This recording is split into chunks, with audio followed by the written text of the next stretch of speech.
everybody. It's us once again, and it's Monday once again, which means we're talking about a movie. Yep.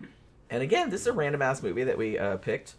And a couple people have already come on. Popey129 said, I love this film. Meg Tilly. Yeah, that's right. TB said, Meg Tilly is Jennifer Tilly's sister, isn't she? Yeah, she was her younger sister, I think. She is. What she was. She's still alive. She was in Psycho 2, I believe. Yes, she was. That was actually where I first saw her. And I think that came out, because that came out in 83. Yeah. And this movie actually got a limited release in 82, but then got a wider release in early 1983. I believe this was her first, like, kind of starring role. So she was only 19 in this movie. So she's playing a high school student, so that's not, like, way far off, because some of the other chicks, like, playing the high school students in this one are, like, pretty sure she's, like, 28. But Meg Tilly was actually only 19. And that's kind of why I'm scrolling through Amazon Prime looking for something to watch. Because we were going to do Manhunter, and then I was just kind of like, well, I'm just going to look and see what they recommend. And I saw this one, and I was like, one, I never heard of this, even though it's from 1982. Two, it has Meg Tilly in it, and I was like, all right, I'm about that. And three, what was the third thing? Oh, the trailer. I watched the trailer, and I was like, wow, that looks pretty cool, you know what I mean? Like, and I love shit like set in cemeteries and mausoleums and stuff. It was like very gothic, so I was kind of like, all right. Tom's like, yeah, why not? Like, let's watch it. It's kind of short. It was only 89 minutes. It seemed longer, though, I must say. It seemed like it was longer. I will say, okay, I actually really liked this, but I will say the only complaint I have about it was the pacing. That's what I was gonna say. I feel like it took a while, like the end, like the last 15, 20 minutes, phenomenal. Yeah. That shit was great. But it took a while, like, to get... And it was kind of convoluted. Yeah, a little bit. The edit was weird. Yeah, a little bit. The edit kept kind of throwing me out of it, and I was going like, just kind of wooded. But the thing is, it had good special effects for the time. Yeah, and as cheap as this movie, I mean, this was a pretty low budget. Yeah, and it had some creepy shit, man. Fucking... dead psychic coming back to life, coming out of it. He's hovering and fucking making other bodies move, dead bodies move, and attacking people with dead bodies. What a great idea! Yeah, and it's happening in a mausoleum, kind of like something out of fucking Phantasm. It might have been the same mausoleum that they shot Phantasm at. I'm not entirely sure. Real good. Fucking fake dead bodies. Like the corpse effects. The corpses looked real good. They were fucking slimy looking, you know. Yeah, they were super different gross. Stages of decomposition. And fucking, you know, they're looks like they're trying to have sex with chicks, you know what I mean? They're screaming. And this fucking... It's just... I would have liked it back in the 80s. So, you know... I remember, you know, I was more tolerant to fucking editing and pacing back then. I think we had longer attention spans. But today, this would have been edited a little bit differently, and it would have been even shorter, probably. Maybe so. Like I said, that's really the only complaint I have about it. I really like... Because what happened with this was that the guy that directed it was Tom McLaughlin, which, if you're a horror nerd, you know that that's the same guy that directed Friday the 13th Part 6, Jason Lives, which came out in 1986, I think. Never seen it. And this was actually this was his directorial debut. Like, previous to this, he had been a screenwriter, and I believe he also wrote the screenplay for this. Oh, this guy also directed Sometimes They Come Back, the Stephen King adaptation, which I think was made for TV, if I'm not mistaken. Yeah. But this was his first movie. He'd been writing comedies and stuff like that, and it wasn't working out for him, so he decided to write a horror film. And he based it around his fear, like, of when he was 19, he went to the Paris catacombs, and he was talking about, like, how creepy it was, and he wanted to write something based around that. Now, the movie, it's One Dark Night. It's not a bad title. It's just a very generic title. Initially, when he wrote it, I think it was called Night at the Crypt, and then when they were filming it, it was called Rest in Peace, which I think probably would have been a better, like, a more distinctive name. But when they released it, you know, widely, it just was One Dark Night. You know what I mean? So maybe that's the reason that I never saw it, because it just sounds like a generic title. Doesn't really have much to do with what's going on. Also in this, because I was excited about Meg Tilly, because I loved her in Psycho 2, which is a great fucking flick if you haven't seen it. But also, E.G. Daily is in this, who I first saw her in Valley Girl, which came out I think that also came out in 1982. And that's what I knew her from, but I think she got a lot more famous later for doing. She's a singer too, but she did like voice acting. Like she did Tommy on Rugrats and Buttercup on the Powerpuff Girls, and like among many other things. So she's really famous for doing that. Also, Adam West is in this. Barely. He's only in like 3 or 4 scenes, and he plays it straight. He's not like camping it up or anything like that. He just plays like a normal, kind of a douchebag. Actually, he kind of plays sort of a stick in the mud kind of dickhead. But I really liked the concept of this. You know what I mean? You had a good idea. It was a really good idea. Like I said, this movie cost like $1 million, and they got the $1 million from the Mormons. Okay. It was like a Mormon investment. Wonder if they made their money back. I don't know. That was an Ed Wood move, right there. That's what I thought of. These Baptists are stupid. But yeah, that's kind of what I thought of when I thought about the Mormons. I was like, of all things, like the Mormons having a movie like this, which does not have any kind of Mormon-y kind of message to it at all. But I thought that was kind of funny that he was able to talk the Mormons into giving him $1 million for making this movie. Well, they got money. It's okay.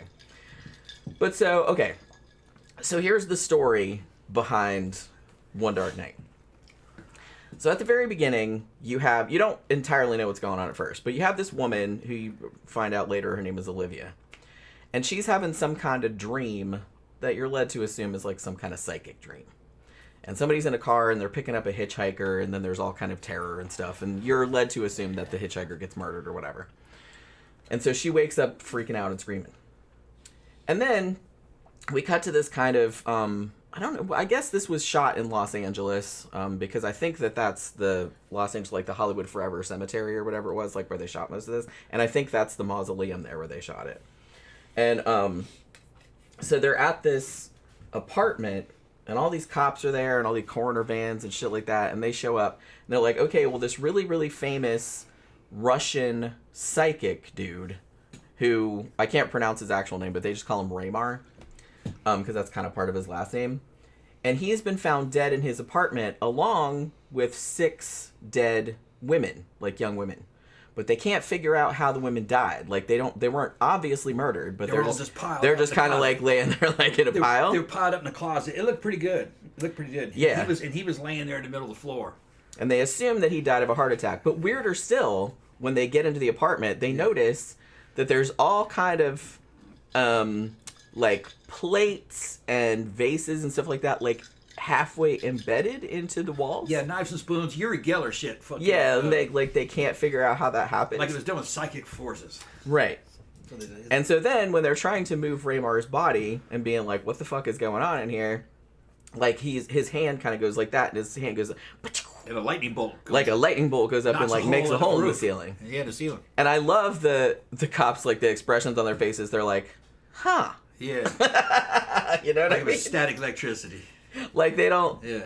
I think I would be a lot more alarmed if I saw that. What could they do though? What could they say? That's true. To be like, I wonder what that was. Yeah, we moved it when the lightning bolt came out of it. They go, yeah, sure. They wouldn't have said anything. It's like that was some hardcore static electricity. Yeah. He must have like walked across the carpet in his socks like a lot, like before he died. It's like the cops that went to go see fucking the Rain Man. Remember? Yeah. Fucking what's his real name? Yeah, Rain Man. What was it? Don Decker. Yeah, Donnie Decker. They saw the damn raining inside his house, and some of the rain was going sideways. They told each other. They fucking told dispatch, but they didn't record it. They were just like, yeah, okay, we're not gonna say nothing about that. You know what I mean? So that's what they would do. Yeah, true. I guess if you're just like, yeah, I didn't see that. Yeah, we're just gonna pretend that didn't happen. Yeah, it didn't show up on any paperwork because they were like, what are we gonna tell them? Yeah, I can't write anything down. Like, we can't write that down. Yeah, like, they'll fucking fire us. You know. So it turns out that the woman we saw having a dream at the beginning was Raymar's daughter, and she was like estranged from him. She didn't.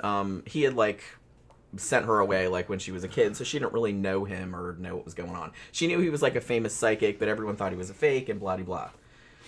Now she's married to Adam West, not in real life obviously, but he plays her husband, and he's a little bit of a jerk. Like he just doesn't believe in all of this paranormal jiggery pokery. And so they have, after they go to the funeral, like at the mausoleum, and they put his little ass in the mausoleum thing or whatever. And she starts having like weird visions about shit that's going to happen later in the movie. And she's just like, yeah, I gotta get out of here. So they go back to the house, and there's a white-haired dude there who's been like, kind of lurking around at the crime scene and was lurking around at the funeral, and you're like, who the fuck is this dude? And it's a guy who he writes for like an occult magazine or something, and he's like, yo, I knew your dad, and he legit had psychic powers, and those dead girls in his house are likely because he was like a psychic vampire, and what he was trying to do was he would kidnap girls and he would like terrorize them and like suck out their bioenergy, quote unquote. And they even bring up like Curlian photography and stuff, which is a real, well, it's not real, obviously, but it's just like, you know, it's something that, you know, people would talk about like in the 70s and shit. Like it was a real thing. And so they have some of that going on too. And he gives her this tape.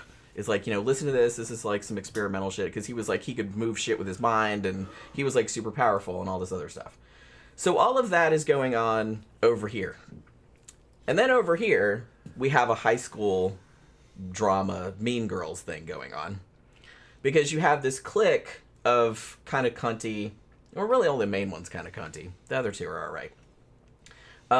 But they're kind of like a little, they're not a gang, but they're kind of like the Pink Ladies, you know what I mean? They even have like the satiny jackets and everything, but they're just called the Sisters.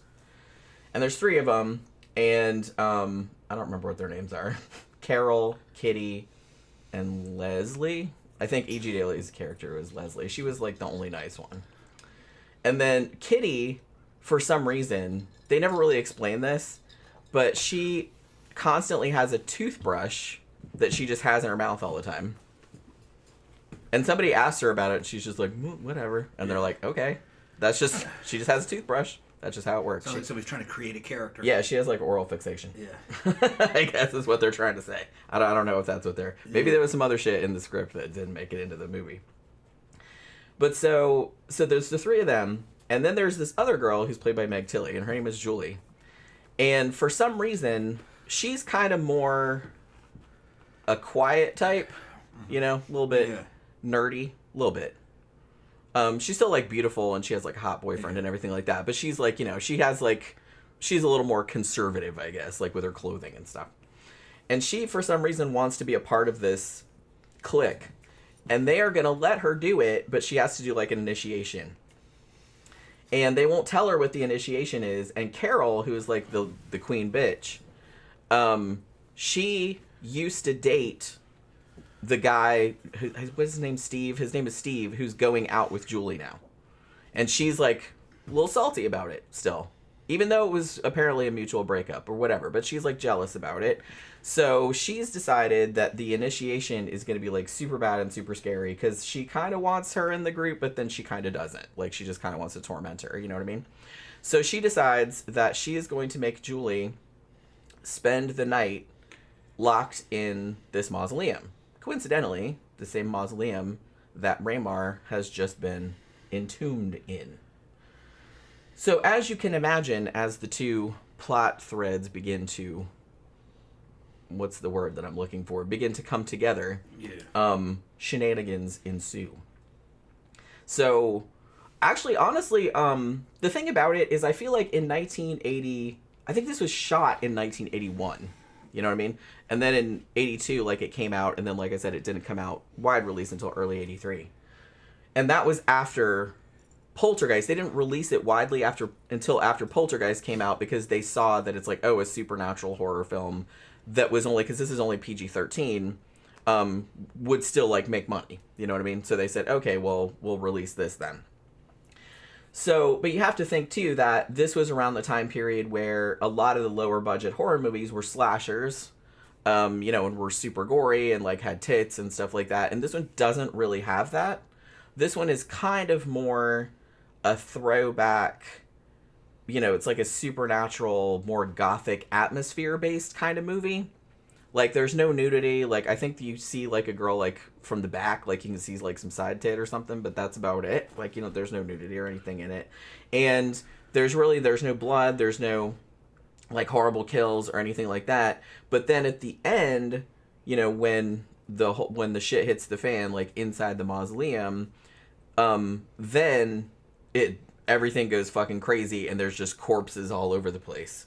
And as I said, even though this is like a pretty low budget movie, the corpses in this look pretty fucking good. Yeah, I thought they were cool. And they all look different. Like, they each had their... And there's a bunch of them. And the cool thing about it, like I said, this was such a cool idea. Because Raymar is essentially, you know, has transcended death, I guess. He's able to move... Like, the corpses don't come to life. They're not zombies. You know, they're still dead. But he can make them move around, like, with his telekinetic powers. So there's all these like dead, like gross dead bodies, like kind of just floating like along, like with their feet dragging on the floor, like through the mausoleum, like all these halls and stuff, you know, like in Phantasm. And I thought that was like really, really effective. It's like, that would have been really cool if they, I don't know if I want to say they should have done more of that, because I think that would have ruined it. But because the climax of this was just so good. I thought like all those corpses and shit like that looked so cool, and it was just like so creepy and gross. It's like imagining how, and like all of the because you know Raymar is like coming out and he's all like withered looking, and he's like lightning bolts coming out of his eyes and shit like that, and you know shit's moving around everywhere, and like coffins are like sliding out of the things and falling down, and bodies are falling out. Yeah, once all that shit started happening, you know what it reminded me of? What's that? It reminded me of a lot of like Tourist Trap, that Chuck Connors flick, where the psychic that was making all the dolls move. What do they call it? Tourist Trap? Yeah, that was a good one. I love Tourist Trap. Wouldn't mind seeing that again. Yeah, that was we reviewed that one a long time ago, but it was Chuck Connors, wasn't it? Yeah. Yeah. And that was 79, so that was like a few so years it's kind of before. like that, except he's dead. He's a dead dude who survived death somehow. Because he's like that powerful a psychic, I guess. He drains people's life energy. Yeah. You almost like in Dungeons and Dragons fucking lore back when we were kids, we would have called him a lich. Yeah, that's probably a good I don't a living corpse. Yeah. That had fucking powers. It could do other things. It was like the king of the dead. King of the dead, yeah. But see, I think that's what I liked about it, because it would have been very easy. An undead wizard. Yeah. Be a lich. Because it would have been very easy to just make this kind of like a zombie movie. Yeah. Like, oh, he's waking the corpses up. But the corpses are still dead. Yeah, they're dead. He's just moving. He's just moving them with his mind. Yeah. And like piling them on top of people. Yeah. Like, and like making them like float down the halls and shit like that, which I thought was fantastic. They're poorly animated. They just float. They don't walk. They just fucking float. Yeah, they're just like with their little skeletal feet like scraping along the floor and shit like that. It's pretty nasty. It's pretty, And they're greasy. Yeah, they're all like gross and like, and the eyes were really good too. Like, it's because all of them look different. Like, they're all at different states of decay as they would be in real life. So yeah, and they're embalmed corpses. Corpses are coming out of the mausoleum, so they're, you know, some of them are kind of fresh. Yeah, some of them are not really like fresh. So you can tell some are supposed to be years old, and they're still yeah. So that angle was pretty good. I really liked that a lot. I'd never seen this movie. Had I seen it back in the day, it would have stuck with me. But I probably would have seen it several times. Yeah. I mean, I'd probably put it up there, almost as good as, not as good as Dead and Buried, but kind of like that a little bit. This gave me that kind of vibe. I'm sorry, like Dead and Buried. Yeah. If you haven't seen Dead and Buried, please see that. That is like a really underseen. Yeah. And that's a great movie. Yeah, that's actually a much better movie than this one. Yeah. But still, But this gave me the same vibe as that.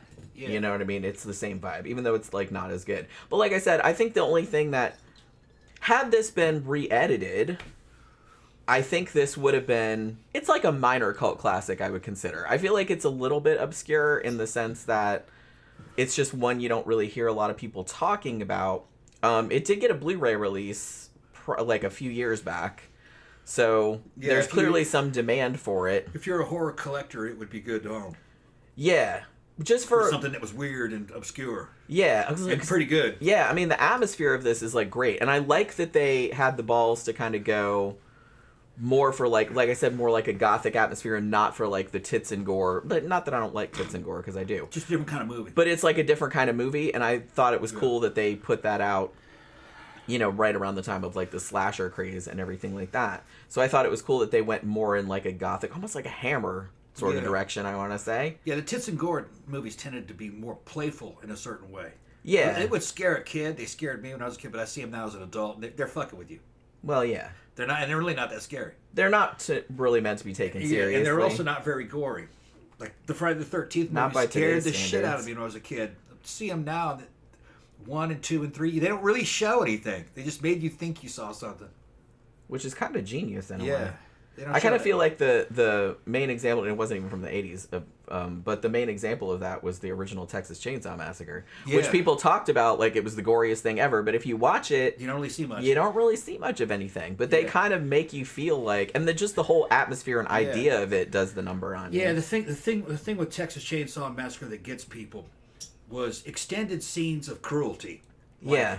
The old guy and the old fucking dude in the fucking wheelchair trying to fucking Hit her with the hammer and it keeps hit the girl with the missing. hammer and missing. I know, that's and that was awful. going on for a long time. But you know what? It's if you look at it now, it's definitely people in costumes clowning around. It's kind of like something you'd see in a good haunted house, like a homemade haunted house where you go through. They're doing little scenes and shit, and that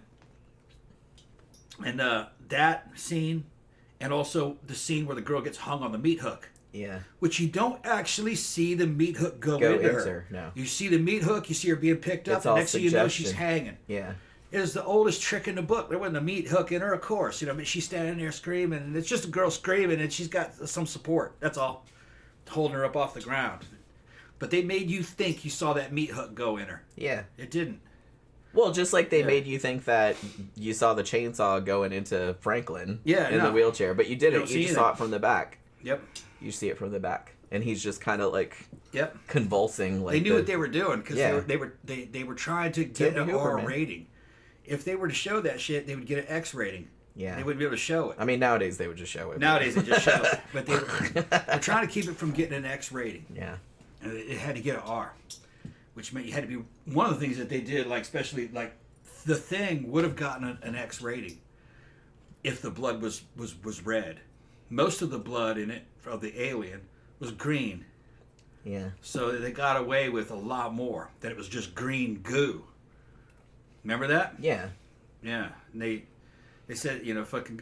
They said, well, we had to do that because fucking we wanted to get an R rating. Yeah.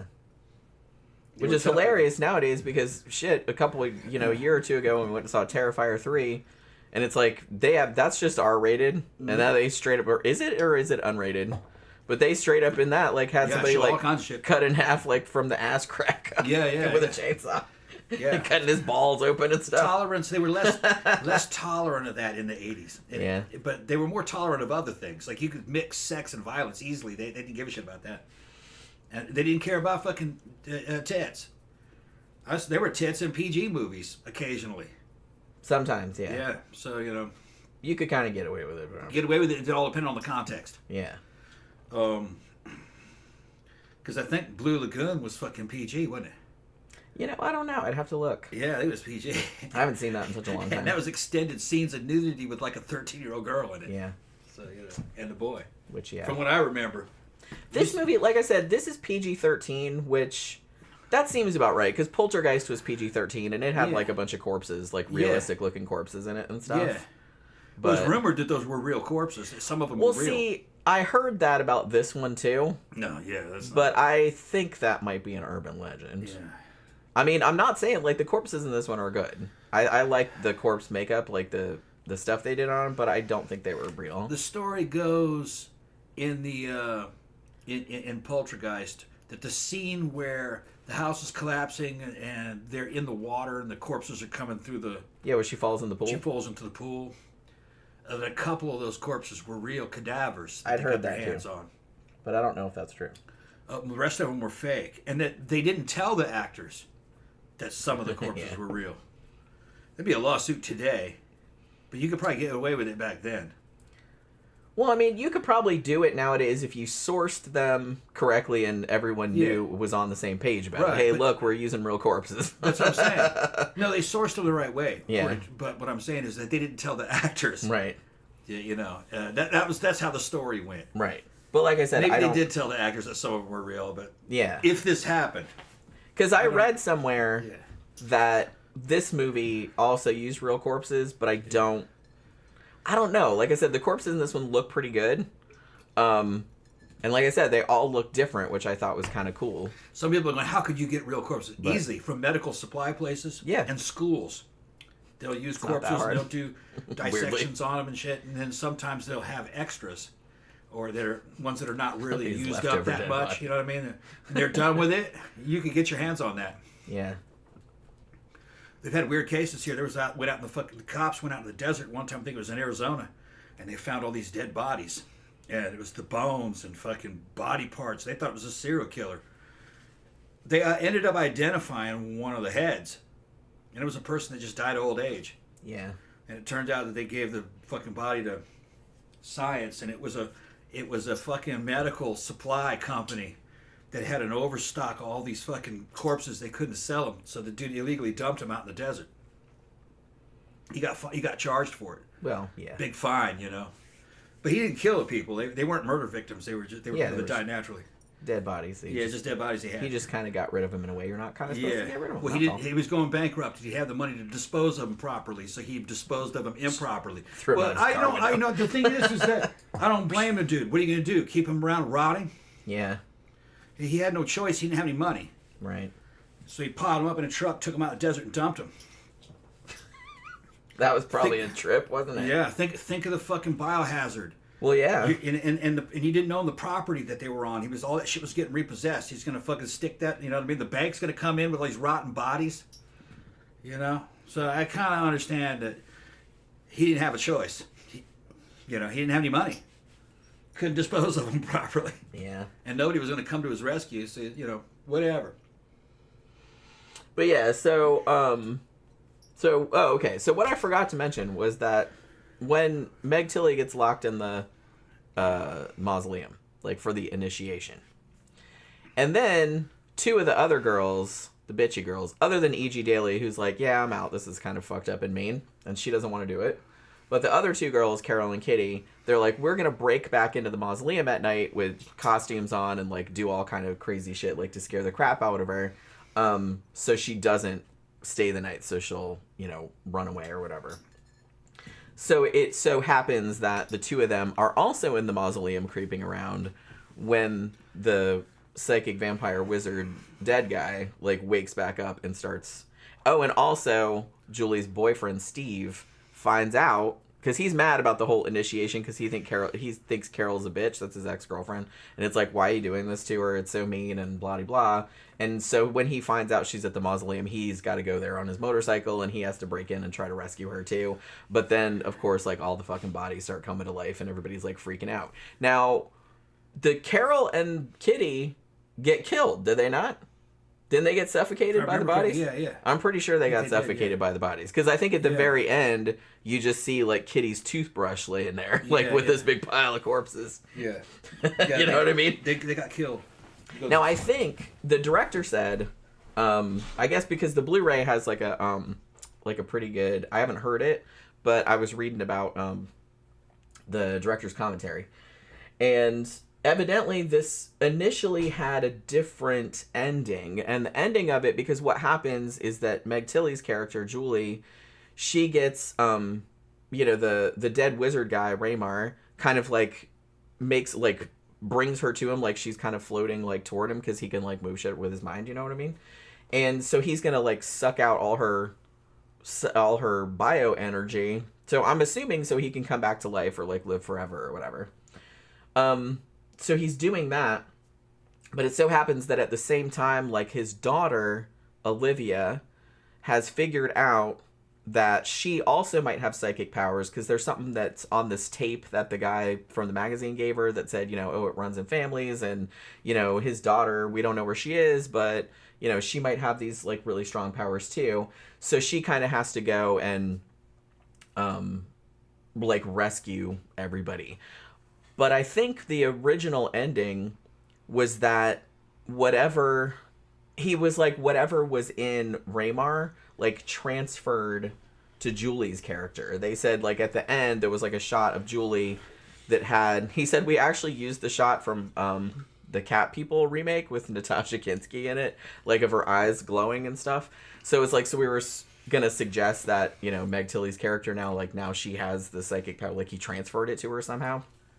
So that was the original ending, but I guess when the producers or the distribution company or something, like, took it over, like, they didn't like that ending, so they recut it like without him knowing or whatever. But I don't know. I didn't mind the ending where it was slightly anticlimactic, because literally like all the daughter does is she tries to fight her dad with psychic powers, but obviously, you know, she only just figured out she had psychic powers, kind of. And so she doesn't really do all that good, because he's just like, when she just like falls over a couple of times. But then she decides, oh, she can get her, she has a compact, like a makeup compact, and she's like, oh, I can use a mirror and like do his lightning bolts back on himself, and that kind of works. And then Meg Tilly is like, okay, even though I'm like, man, he sucked out her life force for quite a long time. So I don't know, like, did he suck off like some years of her life, or like she's only gonna live till she's 30 now or something like that? That's what I was thinking. They don't really address that. Like, the daughter is just kind of like, you're fine. I'm just like, she's probably not fine. She just had like a dead wizard like sucking out her life force for a significant period of time. CB's telling me that he heard that they're gonna make a remake of, they're gonna remake Phantasm 1, in a way that kind of be cool to see. But God, I hope they don't. If they do, it's gonna have to be a work of fucking love, because all those Phantasm movies were masterpieces. They had great continuity. I like all 5 of them. Yeah, they had great continuity. They had their own cinematic culture happening inside of them, their own lore, and they were. You could tell they were they were just made with love. Every one of those fucking movies, they just loved those stories, and fucking they knew how to fucking doing fan service behind fucking the characters and everything. They're just really well written stories for people that are following it. And man, I'd hate for some kind of fucking corporate fucking douchebags to get a hold of that. Well, we're gonna do it, but we're gonna mix it up. We're gonna make it more for a modern audience. No, you're gonna fuck it up. That's what you're gonna do. I mean, that was an original fucking story. Something that weird and something that singular. I really don't know. I wouldn't fucking touch it. Yeah, I wouldn't mess with it. To be honest with you, it would be better to just make part 6 movie, because movie 5. Yeah, was why don't they good. just do that? Yeah, movie 5 was like promising almost a Mad Max movie in another dimension. Yeah, it was going like a little bit. It's like, okay, let's do that. Post-apocalyptic kind of. Which is kind of what happened with Ash and the Evil Dead. He ends up in fucking medieval times, you know, just shit like that. Yeah, just fun. Go crazy with doing some different shit with it, you know. But yeah, I'm kind of hoping they don't. Like I said, because it was such a weird idea and an original idea, and it was just such, you know, the product of Don Coscarelli's imagination. Yeah.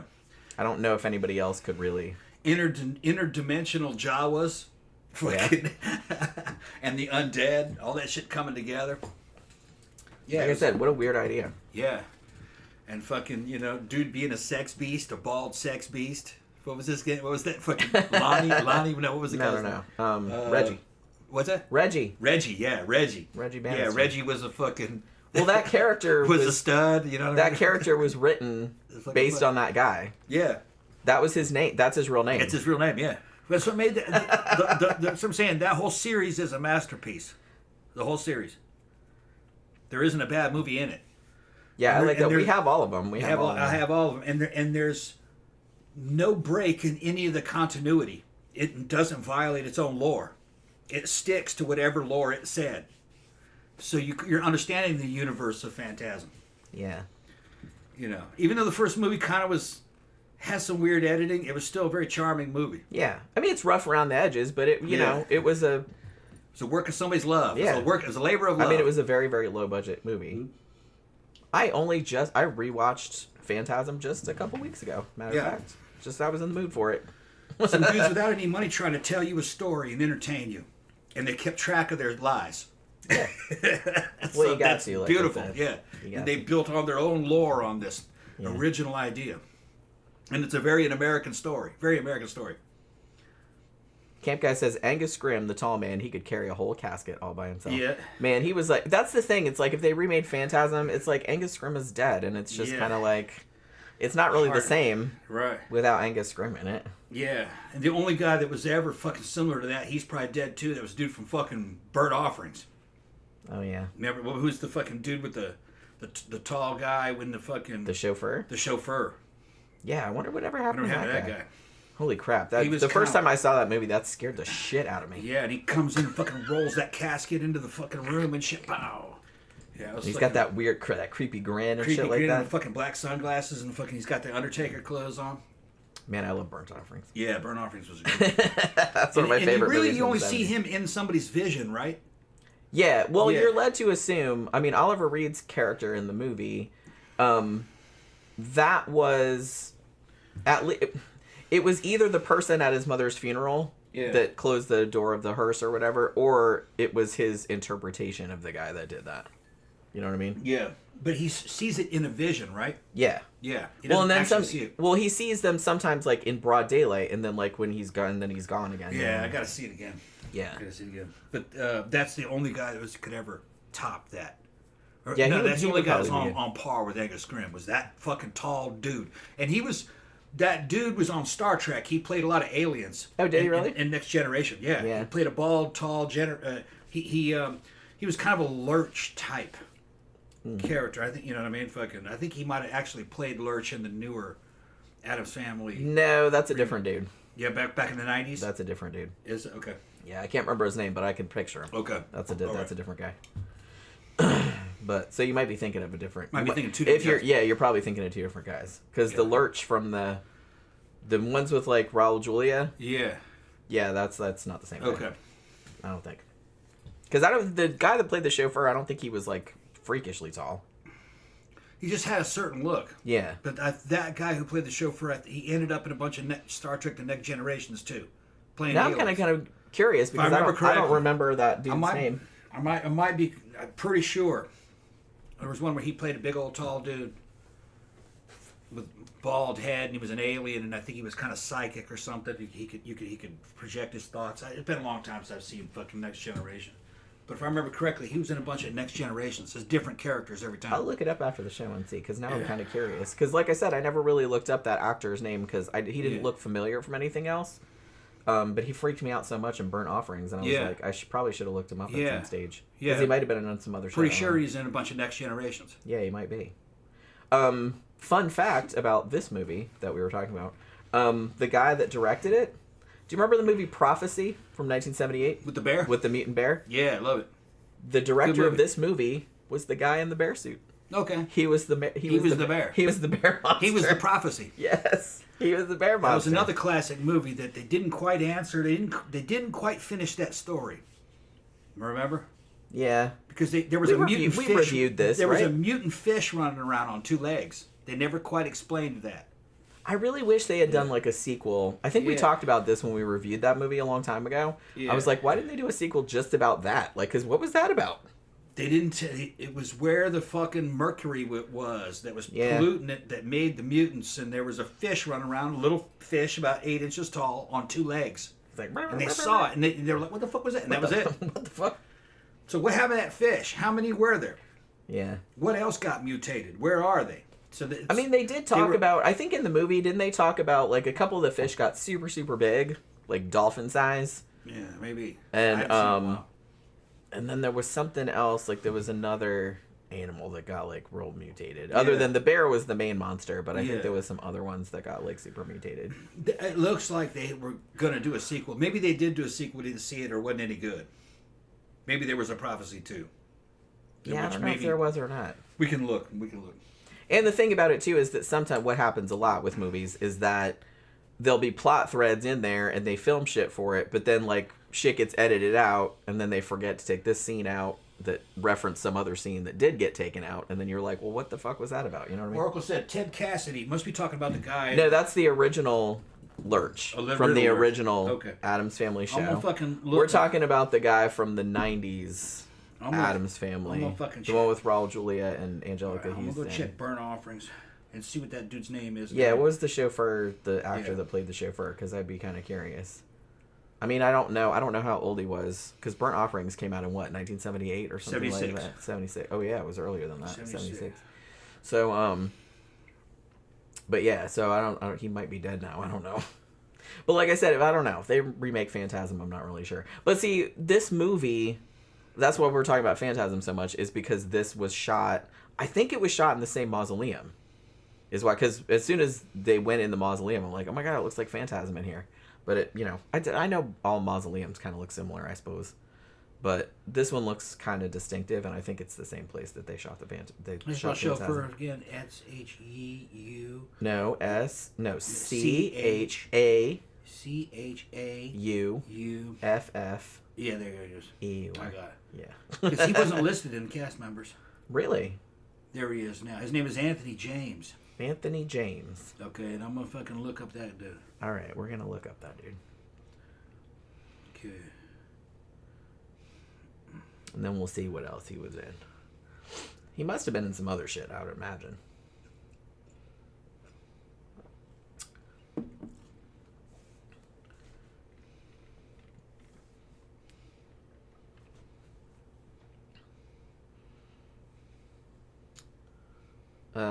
Keep going. I think that... Yeah, see... That's his name. Carol Stryken is the guy that played Lurch in Addams Family. He was in a lot of shit. He was in High Plains Drifter.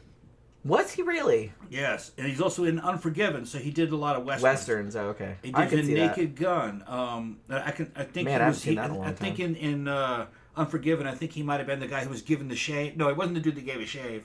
I could find out. He was in a lot of shit here. Let's see what TV shows. He probably did a lot of TV. 18, the good guys. George Carlin. So no, he wasn't in any Star Trek. Okay. That's him. You're probably thinking of... Yeah, there you go. Yeah. Oh, all right. Now that you showed me that picture. Yeah, now that I see him... it's like, yeah, he's familiar. He was in a bunch of westerns. I just didn't realize he was the same guy as the chauffeur because, he had the glasses and the hat and everything like that, so you couldn't really see, like, much of his face. Yeah, I think he played the Undertaker or something in Unforgiven. Or not Unforgiven. I think the guy that you're thinking of that was on Star Trek and everything like that was Carol Stryken. Okay. Yeah. He's that real big. He's almost kind of like Michael Berryman. He has that like real big head, like, and he is very tall. And he's like super super tall, yeah. And he was just in some shit we saw the other day, like some show or some movie or something. Anthony James is very tall. He's 6'7". Oh, okay. And he died at 77 years of cancer. Oh, okay. So he is dead. Full life, yeah. But yeah. And he 6'7" is tall. That is very tall. Yeah. I didn't realize it's now I have to watch Burnt Offerings again. I didn't realize he was that tall. Yeah. When I was watching the movie, he's 6'7". Like it didn't stand out to me. That's why I thought you were thinking of like that other dude, but you know what I mean. Look at that. Yeah. Okay. And they played up like the chin butt and everything. Yeah. The cleft chin, which always makes me think of that MST3K sketch about chinderwear. And then that's who we're talking about. Yeah, that's it. Don't mess up my lighting again. Actually, a very good-looking guy. Actually, he is rather scary as shit. But like I said, he was creepy as shit. Scary as shit. The first time I saw that movie, I think I was 12 or 13. Yeah. Maybe younger, and I was at a slumber party at my friend Tanya's house, and her dad was a heart surgeon, and they had this fucking mansion, and I'm talking like a gothic mansion. It's a marble staircase, big fucking chandelier, everything. I'd never been in a house like that before. Servant staircase, the whole 9 yards. And so she had a slumber party, and we were all watching this movie. And the first part where the fucking chauffeur comes in there, every single girl at that slumber party ran off in like 5 different directions. Like someone ran in the bathroom and like hid behind the bathtub because it was like a clawfoot tub, and they're like, or put the blanket. They're like, nope. Yeah, he doesn't look exactly the way I remember him. I didn't remember him as being a good-looking guy. He's actually very good-looking. Yeah, but it was just like super, just scary, fucking creepy. That whole I love Burnt Offerings. That was like such a creepy fucking movie. Yeah, it's a great book too, but the movie is fantastic. It's like I did a video over my Scare Salon channel a while back, like comparing the book and the movie. They're not that different, but I kind of talked about like the differences. It's almost a Peter Murphy look. Yeah, he does like I said, I recognize him there, but I didn't realize that was the same dude. Yeah, I can recognize him in the in I remember in a lot of westerns. Yeah, he was in a lot of westerns. Yeah, but yeah, so but yeah, that's pretty cool how we went off on that tangent. Figured him out, yeah. But you know what I mean. So So yeah, this movie here, One Dark Night. It's on Amazon Prime. I mean, if you like, it's not a slasher. Like I said, it's kind of more of a gothic kind of thing to it. Like atmospheric, supernatural kind of shit. I think the first 3/4 of it are kind of slow. I didn't mind that. I mean, the movie's, like I said, it's not long. It's like 89 minutes or something. But I think like the last, like the climax of it, where everybody's in the mausoleum and all the dead bodies start flying around and shit like that, like I think that kind of makes up for it. And honestly, I think the acting in this is pretty good. You know, everybody in this is fun. I had a good time with it, honestly. And I kind of respected that they went in this direction with it instead of just doing like another knockoff slasher, because there was like so many. I like slashers, but there was like a lot of those coming out around this time period. So I thought it was kind of cool that they went. And I don't think I've ever seen, I could be wrong, but I don't think I've ever seen one where it's like an undead wizard essentially is bringing dead bodies back to life, and they're not even brought back to life, but he's just like moving them around with telekinesis. Yeah, that's what I was saying. It's kind of. I'm like, that's a great idea. Kind of like Tourist Trap. That's a great idea. Yeah. Well, yeah. The thing about Tourist Trap, he was doing it with the mannequins though. He wasn't doing it with dead bodies. Yeah, but it was the same ability though. But yeah, he was moving mannequins around with his mind. Yeah. So yeah, so like you said, it was kind of a similar thing where you had like a killer who also had psychokinesis. Yeah. So, but you had it here, but this kind of had that cool, like, 70s in search of psychic Curlian photography kind of vibe to it, and I was kind of into that. So, I don't know, I just thought it was weird that I'd never heard of this. It was kind of an off-brand movie, but satisfying as a retro flick. Yeah. You can go back and go, oh, okay, yeah. One I missed. There was one out there from my era. Well, that's why I was like, what? How did I never see this? Especially because it had Meg Tilly in it, and it's like, I really like her, and it's just like, I probably would have seen this. And especially after I saw the trailer, I'm like, that looks rad. I was like, I kind of want to see it. Yeah. You know what I mean? So, like I said, it's a little bit slow at the beginning, but I don't know. I thought it was really cool. I thought it was atmospheric. I thought the score was really good. And the corpse effects at the end are, like, fantastic, I thought. For a forgotten flick, decent. Yeah. Decent, yeah. I think it's totally decent. Totally it had worth watching. Good retro special effects. Yeah. All right, so I guess we're gonna wrap it up because I'm kind of hungry. Yeah, I got it ready. I just gotta heat it up. All right. So hopefully you guys enjoyed the show this evening. Remember, come back on Wednesday for our main show. We're gonna be talking about the Tokyo subway sarin attacks, which happened in 1995. So we're talking about that and the, cult that was behind it, however the fuck you pronounce it. Shinrikyo is, I guess, how you say it. Yeah, so a religious cult that put a bunch of poison in a subway back in 1995. If you don't remember that happening, that was, like, pretty fucking special. So, yeah, so we're going to be talking about that on Wednesday night's show, because that's what won in the poll. So hopefully you guys can join us for that. Thanks for hanging out with us this evening. Have a good rest of your evening and a good day tomorrow. We will see you again on Wednesday night.